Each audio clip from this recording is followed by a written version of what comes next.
ETF index mutual funds నేర్చుకుని stock మార్కెట్లో రాణించాలనుకుంటున్నారా? వెంటనే ఈ నెంబర్కి కాల్ చేయండి. నమస్తే, welcome back to Suman TV. Present మనతో పాటు ఉన్నారు ఎనలిస్ట్ మందరి కృష్ణారెడ్డి గారు. నమస్తే సార్. నమస్తే అమ్మ. సార్, ఏదైనా చిన్న బిజినెస్ చేయాలనుకుంటే ఇన్వెస్ట్మెంట్ అనేది ఖచ్చితంగా ఉండాలి. అంటే క్యాపిటల్ అమౌంట్ ఉంటేనే చేయగలుగుతారు.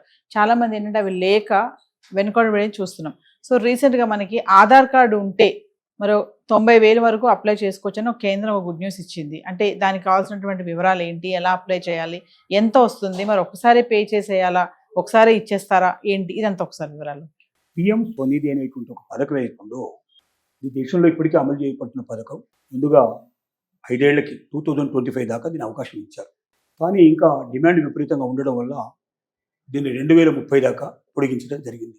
ఏమిటి పిఎం స్వనిధి అనేటువంటి ఏమిటి అంటే, చిరు వ్యాపారస్తులు, తోపుడు బళ్ళ మీద పెట్టుకుని కూరగాయలు కానీ వస్తువులు కానీ విక్రయించుకునేవాళ్ళు, రోడ్డు పక్కన ఏదైనా వ్యాపారాలు చేసుకునేవాళ్ళు, పళ్ళ వ్యాపారస్తులు, లేకపోతే కూరగాయల వ్యాపారస్తులు, రకరకాల వాళ్ళు పెట్టుబడులు చాలా తక్కువ ఉంటాయి. 5,000, 10,000 రూపాయల కన్నా పెట్టుబడి ఎక్కువ ఉండదు. కానీ 5,000, 10,000 కూడా 10 రూపాయల వడ్డీకి, 20 రూపాయల వడ్డీకి, 30 రూపాయల వడ్డీ కూడా తీసుకొస్తారు.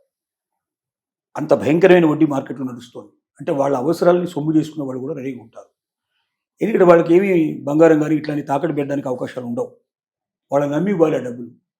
కాబట్టి ఎవడిస్తాడు మార్కెట్లో గూండాల్ని గిండాల్ని పెట్టి, వాడు ఎక్కడికి పోకుండా వాడు వెంట ఒక మనిషిని పెట్టి, సాయంత్రం అయ్యేసరికి వాడి దగ్గర డబ్బు ఎంత వస్తుందో డబ్బు తీసేసుకొని, అట్లా మినిమం 5 రూపాయల నుంచి మొదలు పెడితే 25 రూపాయల దాకా కూడా వడ్డీ వసూలు చేస్తున్న వాళ్ళు ఉన్నారు మార్కెట్లో అనేది తెలిసిన విషయం.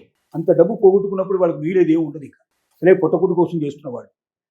దీని నుంచి వాళ్ళు బయటపడడానికి వీలుగా ప్రైమ్ మినిస్టర్ స్వనిధి అనేది ఏది ఉందో దీనికి ఒక చక్కటి ఉదాహరణగా మన ప్రభుత్వం తీసుకొచ్చింది. ఏమిటిది అంటే, ఆధార్ కార్డు ఉన్నవాళ్ళు బ్యాంకులో అకౌంట్ ఓపెన్ చేస్తే, అంటే దీంట్లో వితౌట్ బ్యాలెన్స్ కూడా ఓపెన్ చేసుకోవచ్చు వాడు. ఓకే. అలా వితౌట్ బ్యాలెన్స్ కూడా ఓపెన్ చేసుకునేప్పుడు ఒక అకౌంట్ ఓపెన్ చేసి ఆన్లైన్లో యూపీఐకి సంబంధించినటువంటి పోర్టల్లోకి వెళ్ళి పిఎం స్వనిధిలోకి వెళ్ళిపోయి దాంట్లో వాళ్ళు అప్లోడ్ చేసినట్టయితే ఇది సరిపోతుంది. అంటే ఎలా సార్? 95,000 ఒకసారి ఇస్తారా? 15,000 రూపాయలు మాత్రమే ముందర ఇస్తారు. ఫస్ట్ టైం ఇచ్చేది 15,000 రూపాయలు.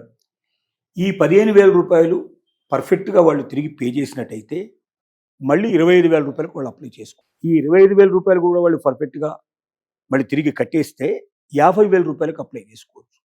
అంటే మొదట 15,000, తర్వాత 25,000, తర్వాత 50,000, సుమారుగా 90,000 రూపాయలు వాళ్ళు ఒక్క పైసా వడ్డీ లేకుండా వాళ్ళకి ప్రైమ్ మినిస్టర్ ఇచ్చేటువంటి ఒక వరం లాంటిది. 3 దశలో ఇస్తారు 90,000. 90,000 ఇస్తారు. దీన్ని పర్ఫెక్ట్గా కట్టుకోగలిగితే 90,000 రూపాయలు ఎప్పుడైతే వాళ్ళు ఆదాయం చేయగలిగేటువంటి పరిస్థితి ఏర్పడిందో అప్పుడు ఆటోమేటిక్గా వాళ్ళ వ్యాపారం డెవలప్ అయ్యే అవకాశం ఉంది. అప్పుడు ఇది కాకుండా వేరే ముద్రా లోన్స్, ఇంకా రకరకాల లోన్స్ ఉన్నాయి, దాంట్లోకి వెళ్ళిపోవచ్చు. ఇప్పటికే ఇది ఈ పథకం ద్వారా 66 లక్షల మంది పైన లబ్ధి పొందారు. దాదాపుగా కొన్ని వేల కోట్ల రూపాయలు, 15,000 కోట్ల రూపాయలకు పైగా ఇప్పటికే పంపకాలు జరిగాయి. కానీ లక్ష్యం 1,15 లక్షల దాకా లక్ష్యం పెట్టుకున్నారు. కాబట్టి దీన్ని 5 ఏళ్లకు మళ్ళీ ఎక్స్టెండ్ చేశారు. అంటే 5 ఏళ్లలో 66 లక్షలకు వచ్చిందంటే ఇంకొక 5 ఏళ్లలో 1,15 లక్షలు దాటుతుందనే ఉద్దేశంతో ఇంకా 5 ఏళ్ళకి ఎక్స్టెండ్ చేశారు. కాబట్టి చిరు వ్యాపారస్తులు ఎవరుతున్నారు అంటే వాడు ఖచ్చితంగా చిరు వ్యాపారస్తుడే కావాలని అవసరం లేదు. కానీ తక్కువ మొత్తంలో డబ్బు తీసుకొని దాని ద్వారా ఏదైనా మంచి పని చేసుకొని ముందుకు వెళ్ళడానికి సిద్ధపడేటువంటి వాళ్ళకి అవకాశం ఉంది. మొదటి 15,000 సరిగ్గా కట్టకపోతే ఇక వాడి జీవితంలో మళ్ళీ ఎప్పుడు ₹1 వాడికి దొరకదు. సో ఇలాంటివన్నీ తాత్కాలికమైన బెనిఫిట్ కోసం కాకుండా లాంగ్ టైం లోపల దాన్ని ఉపయోగించుకొని బాగుపడి తను ఒక వ్యాపారస్తుగా నిలదొక్కుని తన కుటుంబాన్ని పోషించుకోవడానికి ఒక అవకాశం కల్పించేట్టుగా ప్రభుత్వం ఇచ్చినటువంటి అవకాశాన్ని ప్రతి ఒక్కరూ ఉపయోగించుకోవాలని మనం కోరుతున్నాం. అంటే వీటిని తిరిగి కట్టాలంటే సార్ మరి తిరిగి మళ్ళీ కట్టాలి కదా? 90,000 ముందు 15,000 కడితే గానీ 25,000 రాదు. ఓకే. సరే, ఇప్పుడు 90,000 తీసేసుకున్నారు, 15,000 ఓకే కట్టాడు. 50,000, 90,000 రాదు. ముందర 15,000 ముందు వచ్చింది, తర్వాత 25,000 వచ్చింది, తర్వాత 50,000 వచ్చింది. 50,000 కట్టకపోతే డెఫినెట్గా యాక్షన్ తీసుకుంటారు. 15,000 కట్టకపోయినా యాక్షన్ తీసుకుంటారు. కాకపోతే దాని పద్ధతులు వేరుగా ఉంటాయి.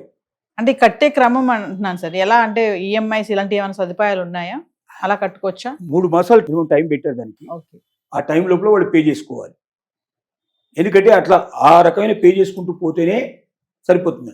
లేదా కొంత పే చేశారనుకోండి, నేను మొత్తం ఒకేసారి పే చేయలేకపోతే ఇంకా నాకు టైం కావాలంటే ఇస్తారు. కానీ మొత్తం మీద వాళ్ళు లైనప్లో ఉన్నట్టుగా ఆ డబ్బును సరిగ్గా ఉపయోగించుకొని సక్రమంగా వాళ్ళు పనిచేస్తున్నట్టుగా వ్యాపారం చేస్తున్నట్టుగా నమ్మకం కలగాలి. ఎస్.